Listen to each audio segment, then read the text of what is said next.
عرب کے لوگ سمجھتے تھے کہ معاف کرنا بزدلی ہے، صبر کرنا بزدلی ہے۔ وہ کہتے تھے یہ کیا بات ہوئی، ہمارا دشمن کیا سمجھے گا کہ بزدل ہے، انہوں نے معاف کر دیا ہے۔ وہ کہتے تھے معاف کر دیں تو کمزور پڑ جائیں گے، سامنے والا کہے گا کہ ان کے پلے کچھ نہیں، معاف کر دیا۔ اور ہمارے زمانے میں آج معاف کمزور آدمی کرتا ہے، طاقتور آدمی معاف نہیں کرتا۔ وہ جس کے پاس طاقت نہیں ہوتی وہ کہتا ہے ٹھیک ہے میں نے اللہ پہ چھوڑ دیا، حالانکہ اس نے بھی اچھا کیا، پر کمال تو یہ ہے کہ تیرے پاس ساری طاقت ہو پھر بھی تو فیصلہ اللہ پہ چھوڑے۔ اور حضرت موسیٰ کلیم اللہ علیہ السلام نے عرض کیا تھا مالک تیرے بندوں میں تیری نظر میں معزز کون ہے؟ تو رب کریم نے فرمایا میرے کلیم جس کے پاس بدلہ لینے کی طاقت ہو پھر بھی معاف کر دے وہ رب کی نظر میں بڑی عزت والا ہے۔ عرب کے لوگ سمجھتے تھے یہ بزدلی ہے کہ میں معاف کر دوں، لیکن حضور نے ان کو اخلاقی طور پہ بدل دیا، اور نبی پاک نے فرمایا معاف کرنا بزدلی نہیں، یہ تو اعلیٰ ظرفی ہے۔ تو پھر کس طرح بھلا معافی ان کو ہوئی؟ فتح مکہ کے دن حضور نے اس طرح نہیں معاف کیا کہ پہلے ہمارے ہاں بھی لوگ معاف کرتے ہیں تو ہم پتہ کس طرح معاف کرتے ہیں، پہلے ساری اس کی زیادتیاں گنواتے ہیں۔ پتہ ہے نا تو نے اس وقت کیا کہا تھا، یاد ہے نا تو بڑی ڈینگے مارتا تھا، یاد ہے نا تو بڑی بڑھ کے مارتا تھا۔ عرب کے لوگ سارے سامنے کھڑے ہیں، پتہ کون کون ہیں؟ اکرمہ بن ابو جہل آخری دن تک لڑے، ابو سفیان آخری دن تک لڑے، سارے لوگ سامنے کھڑے، کچھ بھاگ گئے ہیں جان بچا رہے ہیں۔ حضور نے کیا فرمایا؟ فرمایا پتہ تمہارے ساتھ آج سلوک کیا کرنا ہے؟ یا رسول اللہ بتائیے۔ تو نبی پاک نے فرمایا وہی کرنا ہے جو جناب یوسف نے بھائیوں کے ساتھ کیا تھا، بات ہی کوئی نہیں کرنی، پچھلا قصہ چھیڑنا ہی نہیں، نہ کانٹے بچھانے کی بات کرنی ہے، نہ روڑے مارنے کی کرنی ہے، نہ بدر میں آنے کی کرنی ہے، نہ احد میں پتھر مار کے دانت شہید کرنے کی بات کرنی ہے، نہ خندق کی بات کرنی ہے، نہ خیبر کی کوئی بات۔ جاؤ نہ معاف کیا، بات ہی کوئی نہیں کرنی، معافی دے دی۔ ابو سفیان کہنے لگے حضور مجھے بھی معافی ہے۔ سونیا تیرے کرم پہ قربان جاؤں۔ میرے کریم فرمانے لگے تو قبیلے کا سردار ہے، مکہ شریف کے لوگ تجھے بڑا سمجھتے ہیں، دیکھ حضور معاف بھی کرتے ہیں اور عزت بھی دیتے ہیں۔ فرمایا جا میں نے تجھے معاف کیا، اور جو تیری حویلی میں آ کے پناہ لے لے گا میں اسے بھی معاف کر دوں گا، اسے بھی معافی مل جائے گی جو تیرے گھر آ جائے گا۔ اب تبدیلی آ گئی، وہ جو اندر کفر تھا وہ ٹوٹ گیا، انقلاب آ گیا۔ یہی ابو سفیان جو کل تک مخالفت میں لڑتے تھے پھر یہ حضور کے ساتھ جنگوں میں جاتے، اور اس طرح جاتے کہ حضور گھوڑے پہ بیٹھے اور جناب ابو سفیان نے گھوڑے کی لگام تھامی ہے، ہر میدان میں گئے، ہر جگہ خدمت کی۔ اکرمہ بن ابو جہل کا پتر ہے، کوئی کسر نہیں چھوڑی اس نے، حد کر دی، ہر جگہ لڑا، ہر مقام پہ۔ لیکن فتح مکہ کے موقع پر یہ بھاگ گیا تھا، جان بچا کے چھپ گیا۔ اس کی بیوی آئی، آگے کہنے لگی سونیا میرے چھوٹے چھوٹے بچے ہیں، مجھے پتہ چلا ہے کہ میرے شوہر کے لیے آپ نے ڈیتھ وارنٹ جاری کر دیے ہیں کہ جہاں ملے مار دیا جائے، صحابہ نے یہ اعلان کیا ہے، وہ سخت مجرم ہے، اس کے لیے سخت آرڈر جاری کیا گیا ہے۔ تو کریم کیا فرمانے لگے؟ حضور فرمانے لگے تو کیا چاہتی ہے؟ میں کوئی آپ کو قصہ تو نہیں نہ سنا رہا، خدا را مہربانی کریں، تھوڑا سا دل بڑا کریں، تھوڑا سا۔ وہ ساس کہتی ہے جی میں کیویں معاف کر دیاں جی، تمہیں پتہ نہیں پیر صاحب میرے اندر زخم کنے نے، مثلاً کیا ہے، گولی مار دی ہے کسی نے کسی کو۔ بہو سے کہیں تو کہتی ہے جی میں معاف کر دوں، اس کو معاف کر دوں، آپ کو بتاؤں اس نے تکلیف کتنی دی۔ مہربانی کرو ایک دوسرے کو معاف کرو، اپنے دل میں گنجائش پیدا کرو۔ اس بندے کی بات ہو رہی ہے جو باپ سے لگا ہوا ہے مخالفت کرنے، ابے نے بھی ظلم کیے، اس نے بھی کیے۔ حضور اس کی بیوی سے کہتے ہیں کیا چاہتی ہے؟ کہنے لگی حضور معاف کر دیں اسے۔ تو نبی پاک صلی اللہ علیہ وسلم نے فرمایا ٹھیک ہے، یہاں تو معافی کا دروازہ تو سب سے زیادہ کھلا ہوا ہے، تو کہتی ہے تو چلو ٹھیک ہے معاف کیا، ہو گئی بات۔ اس نے جا کے جہاں چھپا ہوا تھا اسے کہا اکرمہ حضور نے تجھے معاف کر دیا۔ کہنے لگا کوئی کرنے والی بات کر، وہ معاف کرتے ہیں مجھے پتہ ہے، بڑا کرتے ہیں، پر جو میں نے کیا ہے وہ معافی والا نہیں۔ مجھے معافی ہو سکتی ہے، یہ کیسے ہو سکتا ہے، یہ کیسے ہو گیا، ہو ہی نہیں سکتا۔ اس کی بیوی پھر آئی، کہنے لگی حضور وہ مانتا نہیں، یہ تاریخ صرف میرے رسول کی ہے، یہ سیرت صرف میرے رسول کی ہے، کہ جس کو معاف کیا جا رہا ہے اس کی سمجھ میں بات نہیں آ رہی کہ بھلا مجھے معاف کر دیا ہے۔ حضور کہتے ہیں اچھا تو بتا وہ کیسے مانے گا؟ کہنے لگی حضور اگر کوئی نشانی دے دینا، عرب کے لوگ تلوار دے دیتے تھے، زرہ دے دیتے تھے، پگڑی دے دیتے تھے، چھڑی دے دیتے تھے، یہ دلیل ہوتی تھی کہ فلاں نے نشانی دے دی. اگر کوئی مل جائے نا نشانی، محبوبہ اس طرح تو کوئی نہیں کرتا جیسے آپ کرتے ہیں. کریم نے اپنے سر سے پگڑی اتاری اور فرمایا میری پگڑی بطور علامت کے نشانی کے لے جا، اسے کہہ دے میں نے معاف کیا. اب اکرمہ کو معافی ہو گئی، وہ آ رہے ہیں. یوں اخلاق بدلتے ہیں، وہ آ رہے ہیں. یہاں کوئی بڑا آدمی آئے نا تو پہلے اعلان ہوتا ہے فلاں بن فلاں صاحب آ رہے ہیں، اب ان کو دعوت دیتے ہیں. لیکن وہ اعلان چھوٹا کرتا ہے بڑے کے لیے. یہاں انوکھا باب ہے. اکرمہ کلمہ پڑھنے آ رہے ہیں. نبی پاک صحابہ سے کیا فرما رہے ہیں؟ فرمایا وہ کلمہ پڑھنے آ رہا ہے، اطاعت قبول کر کے آ رہا ہے، سر تسلیم خم کر کے آ رہا ہے. اس کے سامنے اس کے باپ کے کسی ظلم کا اظہار نہ کرنا. اس کے باپ نے بڑے ظلم کیے ہیں، زیادتیاں کی ہیں، ہم تذکرہ یہاں ہوتا ہے، لیکن اس کے سامنے نہ کرنا. اس کا تو ابا ہے نا، اس کا تو باپ ہے نا. کوئی بات نہ کرنا، اسے تکلیف ہوگی. کس کے لیے؟ صحابہ رو رہے ہیں. حضور یہ کس کے لیے تیاری کرا رہے ہو؟ وہ آ گئے، قدموں سے لگ گئے، کلمہ پڑھ لیا، کھول کے روئے. حضور میرے لیے بھی معافی ہے؟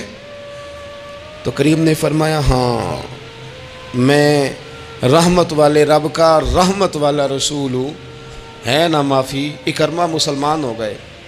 پھر تلوار کو صاف کر کے کہنے لگے سونیا پہلے یہ اسلام کی مخالفت میں لڑتی تھی، اب حمایت میں لڑے گی. مجھے بتائیں، ایک ایک گلی اکرمہ گئے اسلام کی حمایت میں تلوار لے کے، ایک ایک گلی. اور آپ پچھلے جہاد میں بھی گئے تھے، اس جہاد میں نہ جائیں تو کہنے لگے کفارہ نہیں ادا کرنا، پچھلے داغ نہیں صاف کرنے. میں جاؤں گا، گلی گلی جاؤں گا، نگر نگر جاؤں گا، جھنڈا لے کے جاؤں گا. میں بتاؤں گا کہ جب کوئی مدینے والے کے پاس آئے تو رب دل بدل دیا کرتا ہے. انقلاب آتے ہیں، عادتیں بدلتی ہیں، طبیعتوں میں تغیر آتا ہے. کون کہتا ہے نہیں آتا؟ میں جاؤں گا. حمص میں حضرت عمر کے زمانے تک اکرمہ لڑے، سالوں میدان میں رہے اسلام کی حمایت میں. اور پھر حمص کے میدان میں حضرت عمر کے دور میں لڑتے ہوئے شہادت کی موت اللہ نے انہیں عطا فرمائی. یہ آپ دیکھیں حضرت خالد بن ولید کون ہے؟ کہنے لگے حضور میں تو بڑی شدت سے اسلام کے خلاف لڑتا تھا، میری غلطیاں بھی معاف ہو جائیں گی. تو حضور فرمانے لگے اسلام پچھلے سارے معاف کرا دیا کرتا ہے. نئی زندگی کا آغاز ہو جاتا ہے، نئی زندگی کا آغاز ہوتا ہے. حضور نے فرمایا جو رمضان میں عبادت کر لے نا، ایمان کے ساتھ رمضان میں عبادت کر لے، اللہ اس کے پچھلے سارے ہی معاف فرما دیتا ہے. اب وہ نئی زندگی کا آغاز کرے. جس نے شب قدر پہ رو رو کے توبہ کی ہے وہ رمضان کے بعد کرپشن چھوڑ دے، جھوٹ چھوڑ دے، بددیانتی چھوڑ دے، دل دکھانا چھوڑ دے. جس نے رمضان میں روزے رکھے، تراویح پڑھی ہے، وہ نئی زندگی کا آغاز کرے. خدا کی رحمت سے گناہ معاف ہو گئے، اب وہ آگے بڑھے. نبی پاک علیہ السلام نے فرمایا جو اللہ کے گھر کا حج کار آیا وہ اس طرح ہے جس طرح آج ماں کے پیٹ سے پیدا ہوا ہے. اب نئی زندگی کا آغاز کرے، اب وہ اپنی عادات میں تبدیلی لائے، اب وہ بدل جائے. میں کس درد سے یہ بات آپ سے کروں کہ 50 لاکھ مسلمان ہر سال حج کرتا ہے. اگر 25 لاکھ کا کردار بھی ٹھیک ہو جائے تو سال کا 25 لاکھ با کردار مسلمان اگر دنیا کو دیا جائے تو بتائیے امت مسلمہ کا سر کتنا اونچا ہوگا. لیکن ہمارا حال وہی ہے کہ آج بھی کیتی جاندے ہو تے لہو بھی پیتی جاندے ہو، کھو کے مال یتیماں دا تے بھیج مسیتی جاندے ہو، پھٹ دلاں دے سیندے نہیں تے ٹوپیاں سیتی جاندے ہو، نفس تے چھری پھیر دے نہیں دمبے کیتی جاندے ہو، فرض پلائی بیٹھے ہو، نفلاں نیتی جاندے ہو، او دسو تے سی بلے شانو ایک ہی کیتی جاندے ہو. بات وہی ہے کہ کعبے گئے، مدینے گئے، کربلا گئے، جیسے گئے تھے گھوم پھر کے ویسے ہی آ گئے. کچھ تبدیلیاں اپنے مزاج میں لائیں، اپنی عادات میں لائیں. حضرت خالد بن ولید نے کہا حضور سارے گناہ معاف ہو گئے. فرمایا ہو گئے. حضرت خالد بن ولید نے پھر اپنی تلوار تھامی اور جناب خالد بن ولید پھر اس طرح میدانوں میں نکلے کہ نبی پاک نے فرمایا اب یہ خالد نہیں، یہ تو سیف اللہ ہے، یہ تو اللہ کی تلوار بن گیا ہے. اس جذبے سے، شوق سے اپنے مزاج کو تبدیل کر کے اس طرح میدان میں آئے. فرمایا اب یہ اللہ کی تلوار ہے. پورا وجود زخمی کرایا اور ساری زندگی اسلام کی حمایت میں تلوار چلائی. ہم بدل سکتے ہیں، تبدیلی آ سکتی ہے، ہمیں بدل جانا چاہیے۔ بہلول دانا سے کہا تھا ہارون رشید نے کہ مجھے کوئی نصیحت کر دے، میں بادشاہ ہوں، سخت دل ہو جاتا ہے کئی دفعہ۔ تو حضرت بہلول دانا کہنے لگے میں کیا نصیحت کروں، آپ کا باپ کہاں ہے؟ کہنے لگے قبرستان میں۔ کہا ایک بڑا بھائی بھی تھا، بڑا پیار کرتا ہے، سنا آپ سے، کہاں ہے؟ کہا قبرستان میں۔ تو کہا وہ ایک چچا زاد بھی آپ کے ساتھ میں نے دیکھا ہے، کہا وہ بھی قبرستان میں۔ یاد کرانا شروع کیا حضرت بہلول نے، فرمایا وہ ننہال والے، ددہال والے، وہ ماموں، وہ چاچو کا سب قبروں میں۔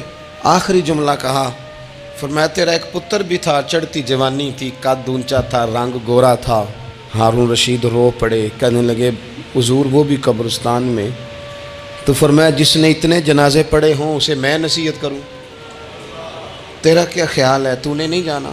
یارو ہم نے اپنے کئی کلاس فیلوں کے جنازے پڑھے ہیں، بڑا پیار تھا میرا اپنی دادی کے ساتھ، تو 97 میں وہ انتقال کر گئیں، دادا ابو چلے گئے، اماں جی چلی گئیں، ابا جی چلے گئے، نانا چلے گئے، پھپھا چلے گئے، دوست چلے گئے۔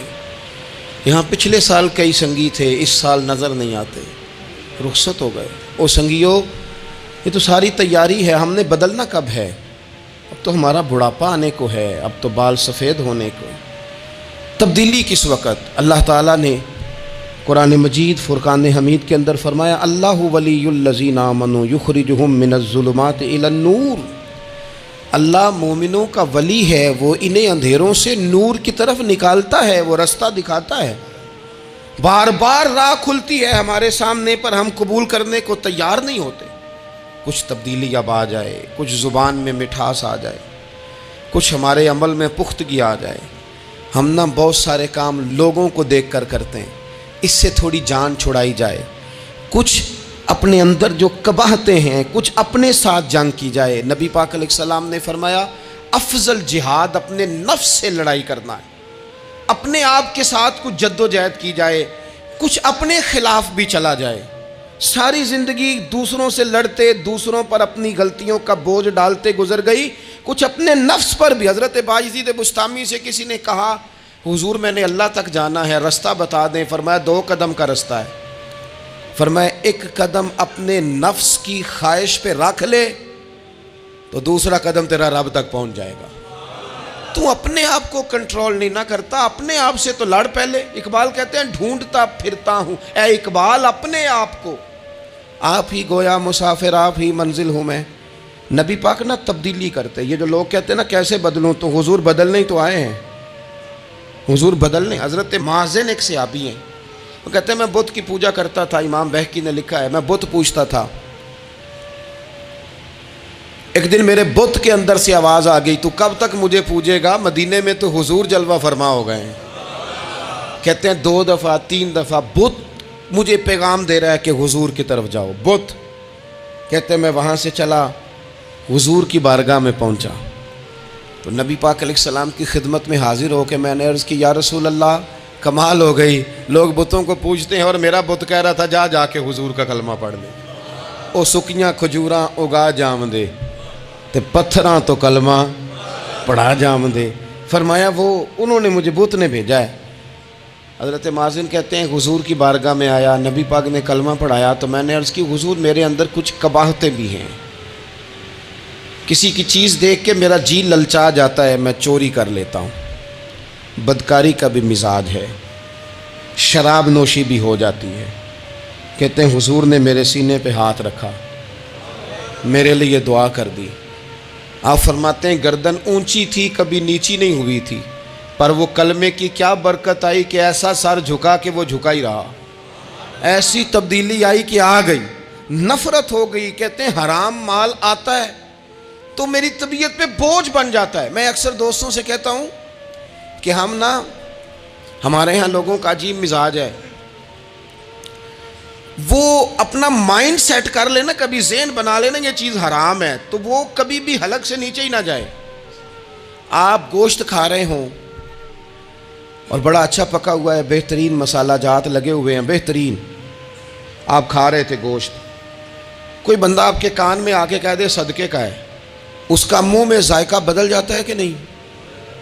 بھئی گوشت تو وہی ہے، یہ کیسے بدل گیا؟ کیونکہ آپ کے نا وہاں کمپیوٹر میں فٹ ہے کہ صدقہ میرے لیے درست، آپ وہ کہتے ہیں یہ تو فارم بن گیا بھائی، یہ کیا بن گیا؟ چلیں اس سے بھی آگے چلتے ہیں۔ آپ کھا رہے تھے گوشت اور بڑا لطف آ رہا تھا، تو کسی نے کہہ دیا کہ یہ تو جانور ٹھیک ہی نہیں تھا، بیمار تھا یا حرام تھا، ذبح ہی نہیں کیا تھا، صحیح طور پر ایسے ہی اس کو پکا دیا، مر گیا تھا۔ تو اب تو یہ حال ہوتا ہے کہ الٹیاں شروع ہو جاتی ہیں۔ کیوں؟ اس لیے کہ نفیس طبیعت پر نہ صدقے کا گوشت فٹ ہوتا ہے نہ حرام فٹ ہوتا ہے، کیونکہ طبیعت نفیس ہے نا۔ بس اس بات کو سمجھ لیں، جس طرح حرام بکرا طبیعت پہ فٹ نہیں نہ ہوتا، اس طرح کروڑ حرام بھی طبیعت پہ فٹ نہیں ہونا چاہیے۔ 2 کروڑ بھی حرام آ جائے تو فٹ۔ جس دن 2 کروڑ پر بھی الٹی آنے لگ گئی نا، جس دن حرام جگہ پر قبضہ کرتے بھی کہہ آنے لگ گئی، ذائقہ بدلنے لگ گیا، کمپیوٹر میں فٹ ہو گیا کہ یہ میرے لیے ٹھیک نہیں۔ لیکن میں اکثر کہتا ہوں لوگوں سے، میں کہتا ہوں ہمارے ہاں بندہ دیکھ کے فتویٰ ہوتا ہے۔ یہاں کوئی غریب عیسائی ہو نا، ماڑا بیچارہ گلی میں جھاڑو دے کے روٹی کماتا ہے، تو لوگ مسئلہ پوچھتے ہیں، کہتے ہیں مولوی صاحب سائنہ روٹی کھانی جائز ہے؟ تو میں پھر ان لوگوں سے آگے سے پوچھ لیتا ہوں، میں کہتا ہوں یہ بتاؤ امریکہ کا صدر بھی عیسائی ہے، اس کے ساتھ جائز ہے؟ اتنے وزیر مشیر وزراء اعظم ملکوں کے جا کے کھاتے ہیں، کبھی آپ نے مسئلہ پوچھتے دیکھیں؟ وہاں تو جو مولوی مشیر بنے ہوئے وہ بھی بیٹھے ہوتے ہیں بیچ میں، وہ بھی بیٹھے ہوتے ہیں، اب بھی ان سے پوچھو۔ لیکن ہمارا مزاج یہ بن گیا ہے کہ غریب کے حق میں مسئلہ اور ہے اور امیر کا معاملہ ہے تو معاملہ اور اس سے نکلے۔ یعنی اگر 5 روپے کسی کے گر جائیں تو وہ واپس کرنے بھی ضروری ہیں، اور 5 کروڑ گر جائیں تو وہ بھی۔ وہ ہمارے ایک دوست کہا کرتے ہیں کہ ایک صاحب تھے، ان کو نا بڑے قیمتی جوتے کا ایک پیر مل گیا کہیں سے گرا ہوا، انہوں نے وہ قیمتی پاؤں جوتے کا گرا ہوا اٹھایا اور وہ بندہ تلاش کرنے لگے کس کا گرا ہے۔ دیر تک وہ ڈھونڈتے رہے ایک پاؤں کس کا ہے، تھوڑی دیر کے بعد انہیں دوسرا پاؤں بھی مل گیا، پھر انہوں نے بندہ ڈھونڈنا بند کر دیا۔ انہوں نے کہا اب دونوں ہو گئے ہیں، اب یہ کام آئے گا، لہذا انہوں نے بند کر دیا۔ میرے عزیز، یہ تو کوئی طریقہ نہیں ہے نا کہ آپ چیز اگر تھوڑی سی ہے تو اس پر فتویٰ اور ہے، اور اگر زیادہ ہے تو مزاجوں میں جب ہم یہ لے آئیں گے اپنی طبیعت میں، اور کب تک ہم نے اسی طرح رہنا ہے، کب ہم نے اپنے وجود سے کام لینا ہے، بیکار وقت کب تک گزرنا ہے۔ کتنے رمضان آئے گزر گئے، کتنے عمرے آئے گزر گئے، کتنی ہم نے دیکھا کہ بس بیمار ہو گئے ہیں، ٹھیک ہو جائیں گے تو پھر اس کے بعد ہم نے کوئی نماز نہیں چھوڑنی، لیکن ٹھیک ہوئے تو بھول گئے، نئی سے نئی بات شروع ہو گئی۔ ہم نے کتنی دفعہ کہا کہ آج کے بعد تبدیلی، لیکن کیوں نہیں تبدیل ہوتے؟ حضرت فضالہ بن عمیر ایک صحابی ہیں، کہتے ہیں میں عورتوں کا معاذ اللہ بڑا رسیہ تھا۔ ابو جہل نے جب اعلان کیا نا جو حضور کو شہید کرے گا تو اسے 100 سرخ اونٹ دیے جائیں گے، تو کہتے ہیں میں خنجر بغل میں دبا کے نا تو طواف کعبہ کرنے چلا گیا، طواف کعبہ۔ کہتے ہیں وہاں جب میں پہنچا تو میں نے دیکھا حضور بھی طواف کر رہے ہیں، تو نبی کریم نے مجھے دیکھتے ہی حضور میرے قریب آئے، اور مجھے نہیں بتانا پڑا، حضور فرمانے لگے تیرا نام فضالہ ہے؟ میں نے کہا ہاں۔ تو محبوب فرمانے لگے کیا باتیں کر رہے ہو اپنے آپ سے؟ کہتے میں دل میں سوچ رہا تھا کہ طواف کرتے میرے قریب سے گزریں گے تو خنجر مار دوں گا۔ کیا باتیں کر رہے تھے؟ فضالہ کہتے ہیں میں تو جب آیا تھا تو ایک بی بی سے مل کے آیا تھا، میں نے کہا تھا کہ میں آج بڑی رقم لے کے آؤں گا اور معاذ اللہ تیرے پاس رات گزاروں گا۔ کہتے ہیں میں تو اس سے بات کر کے آیا تھا، تو میں اب حضور سید عالم صلی اللہ علیہ وسلم نے پوچھا تو فضالہ ہے؟ میں نے کہا ہاں۔ کیا باتیں کر رہے تھے اپنے آپ سے؟ میں نے جھوٹ بولا۔ میں نے کہا جی وہ تو میں تو ذکر کر رہا تھا اپنے دل میں۔ کہتے ہیں حضور مسکرائے اور مسکرا کے فرمانے لگے چل چھوڑ، جس کام آیا تھا وہ کرتا کیوں نہیں؟ میں جو تیرے سامنے کھڑا ہوں تو کرنا، خیال آیا مسلمان نیک و بد پہچان جاتے ہیں اور آقا آدمی کے دل کی باتیں جان جاتے ہیں، کرنا وہ کام۔ تو فضالہ کہتے ہیں کہ میں کانپ گیا، میرے ہاتھ سے وہ خنجر گر گیا، حضور نے میرے سینے پہ ہاتھ پھیرا، اس طرح پھیرا کہ زندگی میں اتنا سکون کبھی نہیں ملا، اتنی ٹھنڈک کبھی نہیں ملی، اتنا قرار کبھی نہیں آیا، اس قدر زیادہ آزمائش کبھی نہیں آئی۔ میں قرار محسوس کرنے لگا۔ کہتے ہیں حضور فرمانے لگے کیا وہ وقت نہیں آیا کہ تو کلمہ پڑھ جائے؟ کہتے ہیں میں نے فوراً کہا حضور آ گیا ہے وقت، پڑھائیں مجھے کلمہ۔ کہتے ہیں نبی پاک نے کلمہ پڑھا دیا، میں مسلمان ہوا، میں واپس لوٹا تو وہی عورت بن سنور کر تیار ہو کر گلی میں کھڑی تھی۔ عادتیں بدل جاتی ہیں، شرط یہ ہے کہ ہم تھوڑی سی کوشش کریں، شرط یہ ہے کہ ہم اپنے آپ کو اللہ رسول کی بارگاہ میں پیش کریں۔ اور میرے دوستوں، میرے بزرگوں، ہمیں سب سے زیادہ تکلیف میں ہماری اپنی عادات نے ڈالا ہے، ہماری اپنی خواہشات نفس نے ہمیں زیادہ آزمائشوں میں ڈالا ہے۔ کہتے ہیں وہ عورت بن سنور کے کھڑی تھی، جب میں واپس لوٹا تو پہلے میں اس کے پیچھے بھاگتا تھا، اب میں اس کے قریب سے گزر گیا تو اس نے آواز دی، تو فضالہ نہیں؟ کہتے ہیں میں چپ کر گیا۔ وہ پھر پیچھے دوڑی، میرا گریبان پکڑ کے کندھا پکڑ کے ہلایا، تو فضالہ نہیں؟ کہتے ہیں میری جھکی ہوئی گردن، میں سر نہیں اٹھاتا۔ مجھے کہنے لگی تو وہ نہیں ہے جو فضالہ ہے؟ میں نے کہا ہوں میں فضالہ، پر وہ والا نہیں جو تجھے ملا کرتا تھا۔ کہا تو اب کون ہے؟ کہنے لگے میرا ٹائٹل بدل گیا ہے، میرا تعارف بدل گیا ہے، اب میں رسول کائنات کا غلام ہو گیا ہوں۔ اب لوگ مجھے مسلمان کہتے ہیں، اب میری نگاہوں میں جچتا نہیں کوئی، جیسے میرے محبوب ہیں ایسا نہیں کوئی۔ کہتے ہیں بدل گئی عادت، میں وہی ہوں پر میرا لہجہ، میرا مزاج ہی بدل گیا۔ حضرت جریر ابن عبداللہ کہتے ہیں میں کاروبار کرتا تھا اور مجھے بڑا سلیقہ آتا تھا کاروبار، میں سستی ترین چیز خریدنے کا ملکہ رکھتا تھا، لیکن فرماتے ہیں کہ جب میں حضور کا کلمہ پڑھنے گیا تو نبی پاک نے مجھے فرمایا میرا دین کسی کا بھلا کرنے کا نام ہے، الدین النصیحہ، خیر خی کرنا۔ فرماتے ہیں پھر میں نے نصیحت کو پلے باندھا، ایک آدمی سے گھوڑا خریدا 300 دینار کا، گھوڑے کو پکڑ کے میں نے جب تھوڑا آگے چلایا تو وہ تو بڑا نرم مزاج تھا، سی پنجابی چاکیدہ ساؤ ہے بڑا، اور میں نے کہا یہ تو گھر میں بھی رکھا جا سکتا ہے، یہ تو 400 کا ہے۔